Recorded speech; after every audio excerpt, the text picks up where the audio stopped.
அனைவருக்கும் வணக்கம். இந்த வீடியோல நம்ம என்ன பார்க்க போறோம் அப்படின்னா சிபிஎஸ்சி மாணவர்கள், அதாவது 9th 10th 11th படிக்கக்கூடிய சிபிஎஸ்சி மாணவர்களுக்கு வந்து 9th 10th 11th வந்து பொது தேர்வு இல்லாம தேர்ச்சியா அப்படின்ற பத்தி தான் பார்க்க போறோம். அதுக்கு முன்னாடி நம்ம சேனலை சப்ஸ்கிரைப் பண்ணாதவங்க சப்ஸ்கிரைப் பண்ணிக்கோங்க. மறக்காம பக்கத்தில் இருக்க பெல் ஐகானை கிளிக் பண்ணுங்க. அப்பதான் நம்மளுடைய எந்த ஒரு வீடியோ வந்தாலும் உங்களுக்கு உடனே வந்து சேரும். சரி, வாங்க வீடியோக்குள்ள போகலாம்.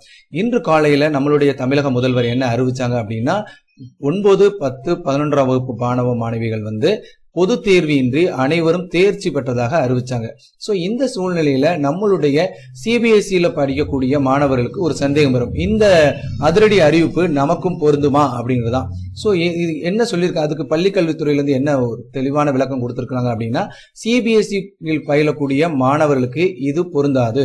தமிழக அரசின் பாடத்திட்டத்தில், அதாவது ஸ்டேட் போர்டு சிலபஸ்ல படிக்கிறவங்களுக்கு மட்டும்தான் இது பொருந்தும். சென்ட்ரல் போர்டுல படிக்கக்கூடியவங்களுக்கு இது பொருந்தாது. அதனால நீங்கள் உங்களுக்கு வைக்கக்கூடிய தேர்வுக்கு நீங்க தயாராகிக்கோங்க அப்படின்ற ஒரு அறிவிப்பை வெளியிட்டிருக்காங்க.